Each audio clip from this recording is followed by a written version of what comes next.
Hi friends, ఈరోజు మనం మినపప్పుతో సున్నుండలు ఎలా చేసుకోవాలో చూద్దాము. ఇదేంటంటే షుగర్ పేషెంట్స్కి బాగా యూజ్ అవుతుంది. ఇంకోటి ఏంటంటే నేను నల్ల బెల్లం అనేది తీసుకుంటున్నాను. సో మినపప్పు అలాగే నెయ్యి తీసేసుకొని ఫస్ట్ మనం మినపప్పుని ఏం చేసుకోవాలి, అందులో ఎటువంటి నూనె ఏం వేసుకోకుండా ఫస్ట్ నీట్గా ఉత్త మినపప్పు మాత్రమే వేయించుకోవాలి. బాగా బ్రౌన్ కలర్ వచ్చేంత వరకు బాగా వేయించుకోవాలి. సో ఇప్పుడు స్టార్ట్ చేద్దాం.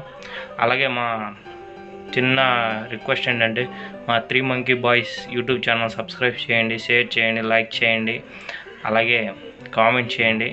మీ సపోర్ట్ మాకు కావాలి. ఓకే, ఇప్పుడు స్టార్ట్ చేద్దాం.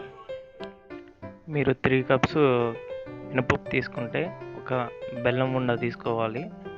ఎందుకంటే మనకి షుగర్ లెవెల్ కరెక్ట్ సరిపోతుంది కాబట్టి 3 cups శనగపప్పు మినపప్పు తీసుకున్నప్పుడు ఒక బెల్లం గడ్డ తీసుకోవాలి. అప్పుడు కరెక్ట్ షుగర్ అనేది సరిపోతుందన్నమాట.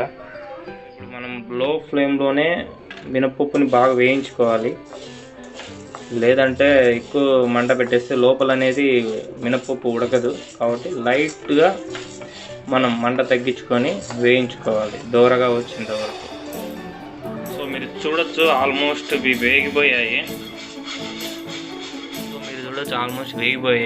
ఇంకా కాబట్టి స్టవ్ ఆఫ్ చేసుకొని మినపప్పుని గ్రైండ్ చేసుకోవాలి. అలాగే నల్ల బెల్లాన్ని కూడా గ్రైండ్ చేసుకోవాలి.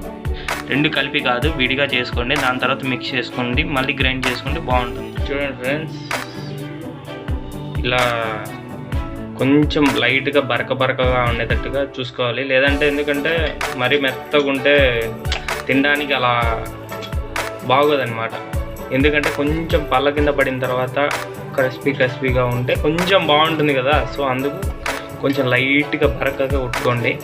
లేదు మేము అలా తినలేమనుకుంటే పొడిగా మెత్తగానే కొట్టేసుకొని తినచ్చు, ఇబ్బంది అవుతుంది. ఓకే, నెక్స్ట్ ఇప్పుడు మనం బెల్లం కూడా మిక్స్ చేసుకొని దాని తర్వాత 2 మిక్స్ చేసుకొని తర్వాత నెయ్యితో మనం ఉండలుగా చేసుకోవచ్చు. చూడొచ్చు ఫ్రెండ్స్, మనం నల్ల బెల్లం కూడా కలిపేసాము. సో షుగర్ ఉన్న వాళ్ళైతే కొంచెం తక్కువగా వేసుకోండి.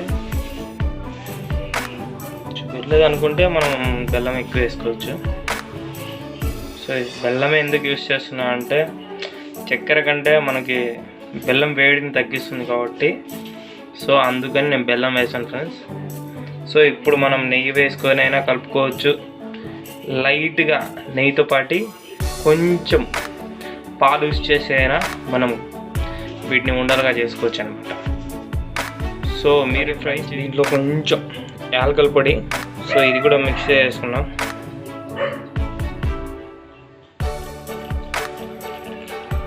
చూడండి ఫ్రెండ్స్, నెయ్యి వేస్తున్నాను. మీకు ఎంత కావాల్సింటే అంత వేసుకోండి, దానికి ఇబ్బంది లేదు. మీరు నెయ్యి వేసుకున్న తర్వాత లైట్గా పాలు వేసుకొని దాన్ని ఎక్కువ వేయదండి, కొంచెం పాలు వేసుకొని దాన్ని ముద్ద టైప్లో చూడండి, ఇక్కడ చూపించిన విధంగా ఇలాగా ముద్దలు చేసేసుకొని ఇంకా రుచికరమైన మన సున్నుండలు రెడీ అయిపోయాయి. కాబట్టి నోరు ఊరిచ్చేస్తుంది. కాబట్టి నేనైతే తినేస్తాను, మీరు కూడా త్వరగా చేసుకొని తినేసేయండి. Okay, thank you for watching 3 Monkey Boys YouTube channel subscribe చేయండి, షేర్ చేయండి, లైక్ చేయండి, కామెంట్ చేయండి. So thank you to all.